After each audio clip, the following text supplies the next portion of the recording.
ಓಂ ಶಾಂತಿ. ವೀಕ್ಷಕರ ಅಭಿಮಾನಿಗಳೇ, ಗುರುಮಕ್ಕಳೇ, ವಿದ್ಯಾರ್ಥಿಗಳೇ, ನಿಮ್ಮೆಲ್ಲರುಗಳದಾಗಲಿ.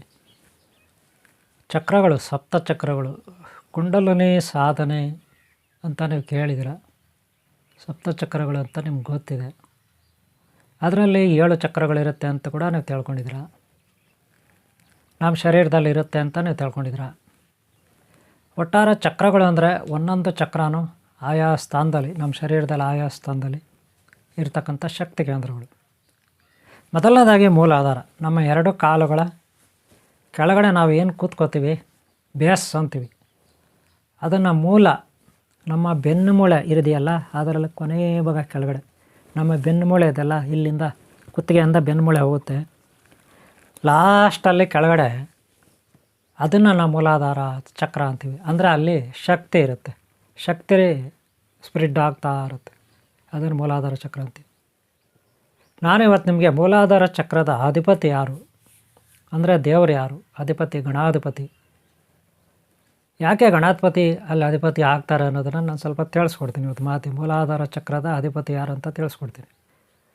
ಹಾಗೆ ಬಣ್ಣ ಕೂಡ ತಿಳಿಸ್ಕೊಡ್ತೀನಿ. ಏನು ಬಣ್ಣ, ಕಲ್ಲರ್ ಅಂತ ಯಾಕಂತಾರಂತ ಗೊತ್ತಾಯ್ತಲ್ಲ. ಈ ವಿಡಿಯೋ ಲಾಸ್ಟ್ವರೆಗೆ ನೋಡಿ. ಈಗಾಗಲೇ ನಾನು 2 ಭಾಗ ಅಪ್ಲೋಡ್ ಮಾಡಿದ್ದೀನಿ. ಚಕ್ರಗಳು ಅಂದರೆ ಏನು ಅಂತ ತಿಳಿಸ್ಕೊಟ್ಟಿದ್ದೀನಿ ವಿವರವಾಗಿ. ಭಾಗ 1 ನೋಡಿ. ಹಾಗೆ ಭಾಗ 2 ಮೂಲಾಧಾರ ಚಕ್ರ ಅಂದರೆ ಏನು ಅದು ತಿಳಿಸ್ಕೊಟ್ಟಿದ್ದೀನಿ. ಚಕ್ರಗಳು ಅಂದರೆ ಏನೋ ತಿಳಿಸ್ಕೊಟ್ಟಿದ್ದೀನಿ ಭಾಗ 1ರಲ್ಲಿ. ಭಾಗ 2ರಲ್ಲಿ ಮೂಲಾಧಾರದ ಬಗ್ಗೆ ತಿಳಿಸ್ಕೊಟ್ಟಿದ್ದೀನಿ. ಆದರೆ ಈಗ ಮೂಲಾಧಾರದ ಅಧಿಪತಿ ಯಾರು ಅಂದರೆ, ಆ ಒಂದು ಮೂಲಾಧಾರ ಚಕ್ರಕ್ಕೆ ದೇವರು ಯಾರು, ಅಧಿಪತಿ, ಅಧ್ಯಕ್ಷ ಅಂತಿರಲ್ಲ, ಪ್ರೆಸಿಡೆಂಟ್ ಯಾರು ಅಂತ, ಆತ ಬಂದು ಗಣಪತಿ. ಯಾಕೆ ಗಣಪತಿ ನೋಡೋಣ. ನೋಡಿ, ಮೊದಲು ಚಕ್ರಗಳು ಯಾವ ರೀತಿ ಕೆಲಸ ಮಾಡ್ತವೆ, ಚಕ್ರಗಳು ಅಂದರೆ ಏನಂತ ಇನ್ನೊಂದು ಚೂರು ನಾನು ನಿಮ್ಗೆ ಹೇಳ್ಕೊಡ್ತೀನಿ. ನಿಮಗೆ ಗೊತ್ತಿದೆ, ಆದರೆ ಒಂಚೂರು ಹೇಳ್ಕೊಡ್ತೀನಿ. ಗೊತ್ತಿಲ್ಲ ಅಂದರೆ ತಿಳ್ಕೊಳ್ಳಿ. ನಮ್ಮ ಶರೀರದಲ್ಲಿ 2 ಕಾಲುಗಳಿದೆ. ಈ 2 ಕಾಲುಗಳಿಗೆ ಶಕ್ತಿ ಬೇಕು. 2 ಕಾಲುಗಳಿಗೆ ಈಗ ಬಸ್ಸಲ್ಲಿ, ಟ್ರೈನಲ್ಲಿ ಎಲ್ಲೋ ಒಂದು ಕಡೆ ನಿಂತ್ಕೋಬೇಕಾದ್ರೆ ಶಕ್ತಿ ಬೇಕು. ಹಾಗೆ ಬೆಟ್ಟ ಹತ್ತಬೇಕಾದ್ರೆ, ಅಥವಾ ಹಳೆಯ ಕಾಲದಲ್ಲಿ ರಾಜರು ಮನೆಗಳು, ರಾಜರು ದ್ವಾರಪಾಲಕರು ಅವರು ಕಾವಲು ಕಾಯ್ತಾಯಿದ್ರು. ಆ ಕಡೆ ಒಬ್ಬರು ಈ ಕಡೆ ಒಬ್ಬರು ನಿಂತ್ಕೊಂಡು, ಕತ್ತಿ ಹಿಡ್ಕೊಂಡು, ಗುರಾಣಿ ಹಿಡ್ಕೊಂಡು, ಶೂಲ ಹಿಡ್ಕೊಂಡು. ಅವ್ರು ನೋಡ್ರಿ 8 ಅವರ್ 12 ಅವರ್ ನಿಂತ್ಕೊಂಡೇ ಇರ್ತಿದ್ರು, ಆ ಕಡೆ ಒಬ್ಬರು ಈ ಕಡೆ ಒಬ್ಬರು ಗೇಟ್ ಪಕ್ಕದಲ್ಲಿ. ಇವಾಗಲೂ ಮಿಲ್ಟ್ರಿ ಆಫೀಸರ್ಗಳು, ಸೈನ್ಯ, ಅವರು ಕೂಡ ನಿಂತ್ಕೊಂಡೇ ಇರ್ತಾರೆ ಗನ್ ಹಿಡ್ಕೊಂಡು. ಬ್ಯಾಂಕ್ಗಳ ಹತ್ರ ಅಷ್ಟೇ, ಎಲ್ಲ ಕಡೆ ಅಷ್ಟೇ ನೋಡಿರ್ಬೇಕು. ಯಾಕೆ, ಅವ್ರ ಕಾಲಗಳಿಗೆ ಅಷ್ಟು ಶಕ್ತಿ ಇರುತ್ತೆ. ಅದೇ ನಾವು ಬಸ್ನಲ್ಲಿ, ಟ್ರೈನಲ್ಲಿ ಹೋದಾಗ 5 ನಿಮಿಷ ಅಲ್ಲ, ಅಲ್ಲಿ ಕಿತ್ತಾಡಿ ಸಾಯ್ತಾರೆ. ಹೆಣ್ಮಕ್ಳಂತೂ ಚಪ್ಪಲಿಗಳಲ್ಲಿ ಹೊಡ್ಕೊತಾರೆ ಸೀಟ್ಗಾಗಿ.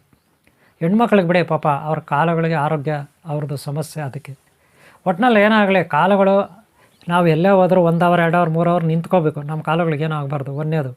ಎರಡನೇದು, 5 ಕಿಲೋಮೀಟ್ರ್ 10 ಕಿಲೋಮೀಟ್ರ್ ನಾವು ನಡೆದ್ರೂ ಕೂಡ ಏನೂ ಆಗಬಾರ್ದು.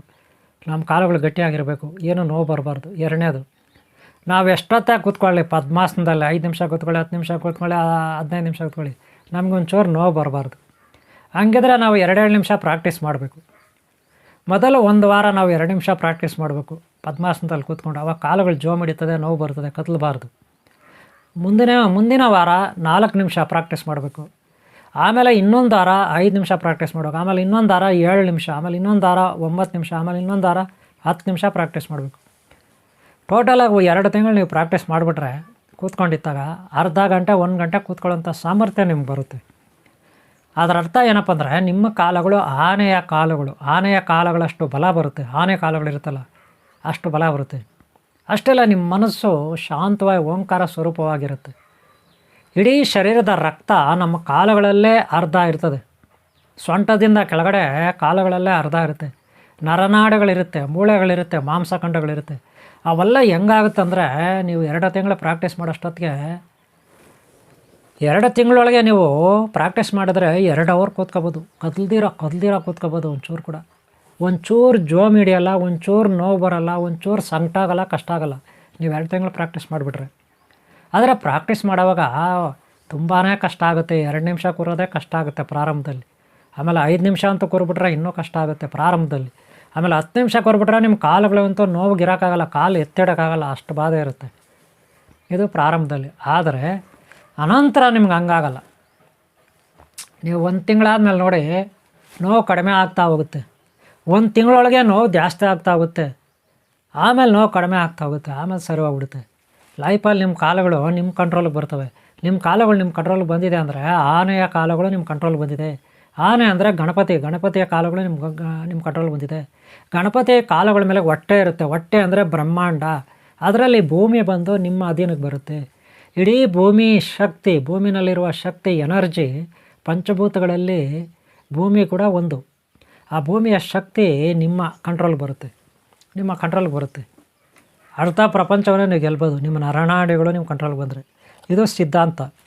ಅದಕ್ಕೆ ನಾವು ಗಣಪತಿ ತುಂಬ ದಪ್ಪದಾಗಿರ್ತಾನೆ, ಹೊಟ್ಟೆ ದಪ್ಪದಾಗಿರುತ್ತೆ, ತಲೆ ಮೆದುಳು ಇಷ್ಟು ದಪ್ಪ ಇರುತ್ತೆ. ಆನೆ ತಲೆ, ಆನೆಗೆ ಬುದ್ಧಿ ಜಾಸ್ತಿ. ನೋಡಿರಬೇಕು ಸರ್ಕಸ್ನಲ್ಲಿ ಎಲ್ಲ ಯೂಸ್ ಮಾಡ್ತಾರೆ, ದೇವಸ್ಥಾನಗಳ ಹತ್ರ ಯೂಸ್ ಮಾಡ್ತಾರೆ ಆನೆಯನ್ನು ನೋಡಿದ್ರೆ ಮಕ್ಕಳಿಗಂತೂ ತುಂಬ ಇಷ್ಟ, ಮಕ್ಕಳಿಂದ ಮುದುಕರವರೆಗೂ ವಯಸ್ಸಾಗಿರೋರಿಗೂ ತುಂಬ ಇಷ್ಟ. ಅದಕ್ಕೆ ಶಿವನ ಮಗ ಗಣಪತಿ ಅಂತಾರೆ. ಗಣಪತಿ ಮೊದಲು ತಲೆ ಮಾಮೂಲಿನೇ ಇತ್ತು ಶಿವ ಪಾರ್ವತಿ ಮಗನಿಗೆ.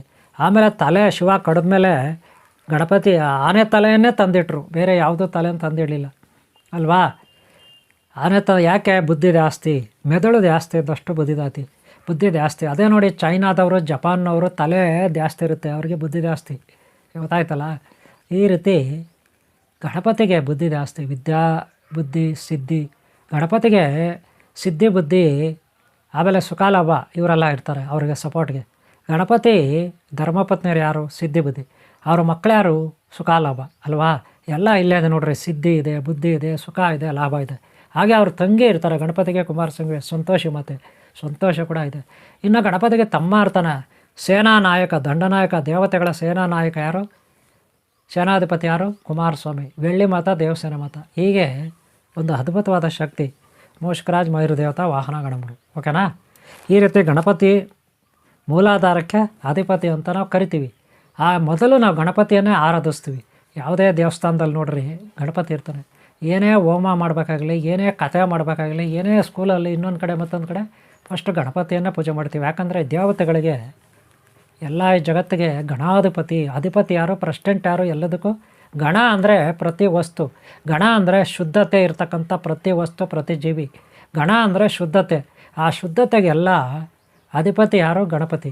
ಅದಕ್ಕೆ ನಾವು ಮೊದಲು ಗಣಪತಿಯನ್ನು ಶುದ್ಧವಾದ ವಸ್ತುಗಳು, ಜೀವಿಗಳು, ಶಕ್ತಿಗಳಿಗೆ ಅಧಿಪತಿ ಯಾರು? ಗಣಪತಿ. ಅದಕ್ಕೆ ನಾವು ಅವನನ್ನು ಫಸ್ಟ್ ಆರಾಧಿಸ್ತೀವಿ.